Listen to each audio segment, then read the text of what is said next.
अब जिस वक्त हम बैठे हैं इनकी दहशतगर्दी इतनी बढ़ चुकी है कि अभी किसी एक मुतासरीन ने मुझे कहा कि उन्होंने हमें रिश्वत का कहा है। 15,000 रैंड के मद में आप उसे देते हैं, उसके मद में सरकारी अफसरान उनसे कहते हैं कि आप हमें 25 से 30,000 रुपए देंगे तो हम आपका चेक रिलीज करवा देंगे। ये बताएं इसके इन्वेस्टिगेशन कौन करेगा? आने वाले इदारे हैं उन्हें कम से कम एहसास दिलाएं कि उन्हें क्या करना चाहिए था और वो क्या कर रहे हैं। हमारे बहुत सारे चेहरे यहाँ पर नए नजर आ रहे हैं, तो हम इन्हें पहले समझाना चाहेंगे कि क्या ज्यादतियाँ हुई क्या। इस लिहाज से हमें माजी में जाना थोड़ा ज़रूरी होगा ताकि आप समझ सकेंगे कि ये मामला शुरू किस तरह हुए और अब ये कर क्या रहे हैं। दरअसल एक ऑर्डर पास हुआ 20 अगस्त 2020 को, जिसे गुलजार अहमद ने पास किया कि औरंगी नाला, गुजर नाला और महमूदाबाद नाले के अतराफ जितनी भी इंक्रोचमेंट है उसे ख़त्म किया जाए और नाला क्लीन किया जाए। इसके बुनियाद पर ऑपरेशन स्टार्ट हुआ, एक सर्वे स्टार्ट हुआ जो कि NAD ने सर्वे स्टार्ट किया और तमाम अतराफ में जितनी भी आबादी थी, औरंगी नाला, गुजर नाला और महमूदाबाद नाले के अतराफ जितनी भी आबादी थी उन्हें मार्कअप किया और इसे डिमोलिश करने के काम शुरुआत करने की इब्तिदा फरवरी 2021 में किया। शुरू में हमें ये बताया गया कि ये इंक्रोचमेंट है। जब हमने मुतासरीन से हमें मालूमात की और हम मुतासरीनों के बीच गए तो तकरीबन हद तक हमें लीज मकानात और टाइटल डॉक्यूमेंट्स वाले सारे मकानात हमें नजर आए। इस बुनियाद पे हम एंटी इंक्रोचमेंट टर्मिनल पहुंचते हैं लीज लेकर, तो फिर एंटी इंक्रोचमेंट टर्मिनल से हमें स्टेज मिलते हैं कि तजावीज़ात नहीं है, ये लीज मकानात हैं, इसे आप नहीं गिरा सकते। फिर इसके बाद आईएम वर्कर पार्टी के प्लेटफॉर्म से और कराची बचाओ तहरीक के प्लेटफॉर्म से हम हाई कोर्ट के अंदर केस करते हैं। तो जिस तरह हसन असर रिजवी हमें स्टर्निंग ऑर्डर देता है कि ये जो आपने ऑर्डर में लिखा है तजावीज़ात गिराने का, तो ये तजावीज़ात नहीं है, ये टाइटल डॉक्यूमेंट्स लेकर बैठे हैं।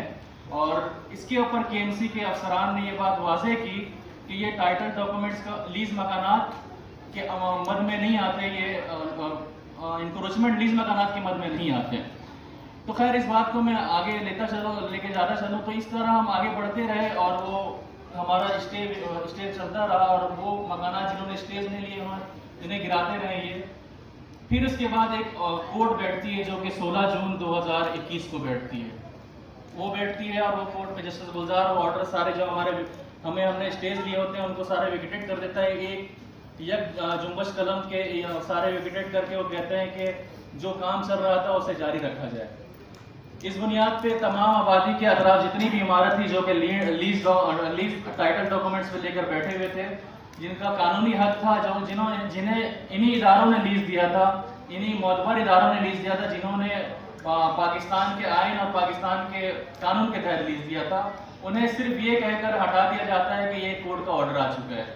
अब उस कोर्ट के एक ऑर्डर के बुनियाद पे तमाम इदारे मुतहरिक हो जाते हैं, जिसमें NDMA, NLC, FWO, KMC, Sindh कच्ची आबादी, DMC और भी बहुत मुख्तलिफ इदारे मुतहरिक हो जाते हैं एक कोर्ट ऑर्डर के ऊपर।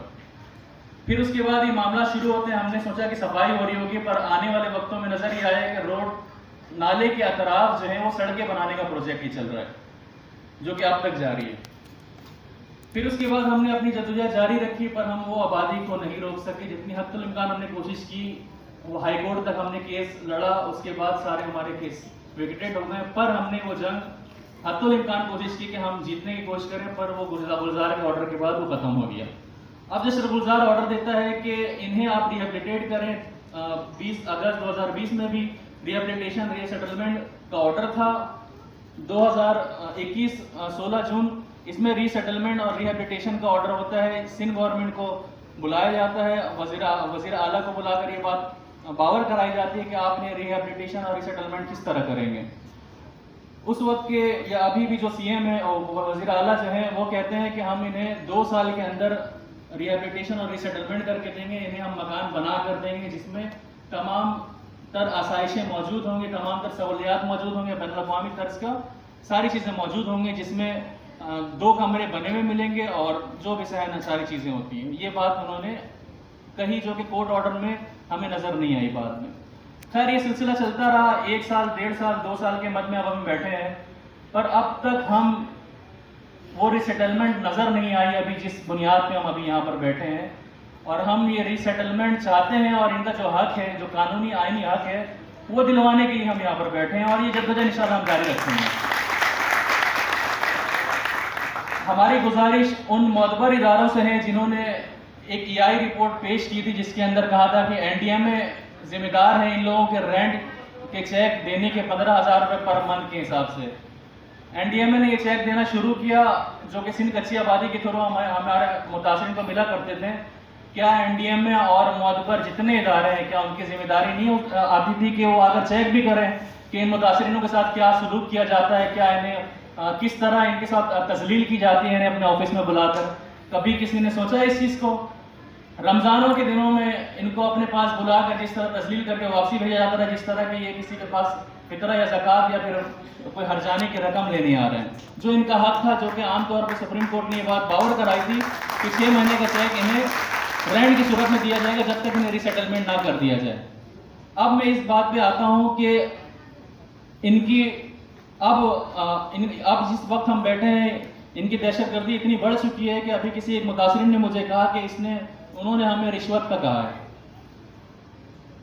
एक चेक जो कि 15,000 रुपये पर मंथ, मुझे बता दें कराची के अंदर कहाँ मिलता है 15,000 में मकान?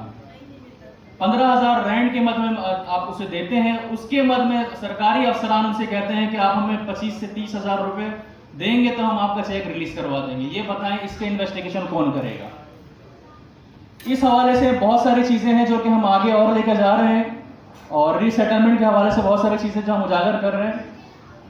चंद ऐसी चीज़ें हैं जो कि अभी फ़िलहाल और फिलवक्त मौजूद हैं। वो ये है कि एक इदारा जो कि आमतौर पर शफाफ इदारा कहा जाता है, इसलिए इसे ये टेंडर दिया गया।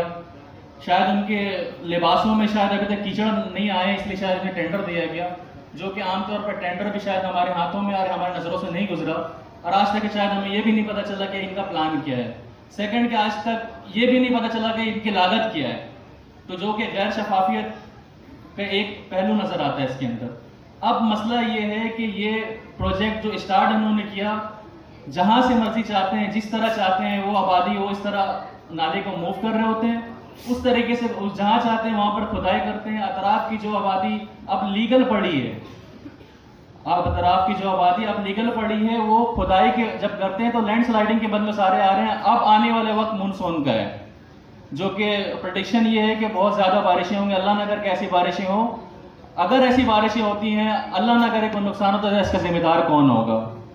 तो मैं ये बात बावर कराना चाहता हूँ इस प्लेटफॉर्म के जरिए कि लैंडस्लाइडिंग के मद में या मानसून के मद में जो ऐसी चीज़ें अब नज़र आ रही हैं, तो उसके लिए जल्द से जल्द कोई कदम उठाया जाए जो अतराफ की आबादी जो अभी बची हुई हैं, वो ऐसा ना हो, अल्लाह ना करे कि कोई वहाँ जानी माली और किसी किस्म का कोई नुकसान हो। अब हमारा ये मकसद क्या है, हम जुड़े हैं अपनी कम्युनिटी और हम अपने लोगों के साथ। ये जंग जो है कम्युनिटी की जंग है, यानी कि हर एक वो शख्स की जंग है जिसका घर मुतासिर हुआ है। हमारी वो जंग आपके बगैर बिल्कुल अधूरी है। जिस तरह अभी फैक्ट्रीज हम देख रहे हैं, राइट हैंड लेफ्ट हैंड पे जो फैक्ट्रीज बैठे हैं गुज्जर एंड औरंगी नाले के, इनकी हम अजमत को सलाम पेश करते हैं। जब भी हमने कहा, जिस वक्त कहा, इन्होंने हमारा साथ दिया, बल्कि अपने हक लेने के लिए हमारे साथ खड़े हुए हमेशा हमेशा। और अल्लाह ने चाहा तो इनसे हमें उम्मीद है कि आप हमारा फिर दोबारा भी साथ देंगे इंशाअल्लाह। तो अपनी बात को इख्तिताम करते हुए इस बात पे बावर कराना चाहता हूँ कि अब हम रीसेटलमेंट की तरफ जा रहे हैं, पर हमें आपकी साथ की बहुत अनथक ज़रूरत है। हम जहाँ जहाँ भी जाते हैं आप ही का मुकदमा लड़ते हैं, सारी चीज़ में हम डॉक्यूमेंटेशन हमारे पास मौजूद है जो इन्होंने कही है, पर हम आखिर दम तक इंशाअल्लाह अल्लाह ने चाहा तो हम रीसेटलमेंट पे जाएंगे। और ये हमारा आपसे वादा है, कराची बचाओ तहरीक के राइट एंड लेफ्ट और अवामी वर्कर पार्टी के राइट एंड लेफ्ट खड़े होकर इंशाअल्लाह ये मुकदमा लेके बढ़ेंगे। बहुत शुक्रिया।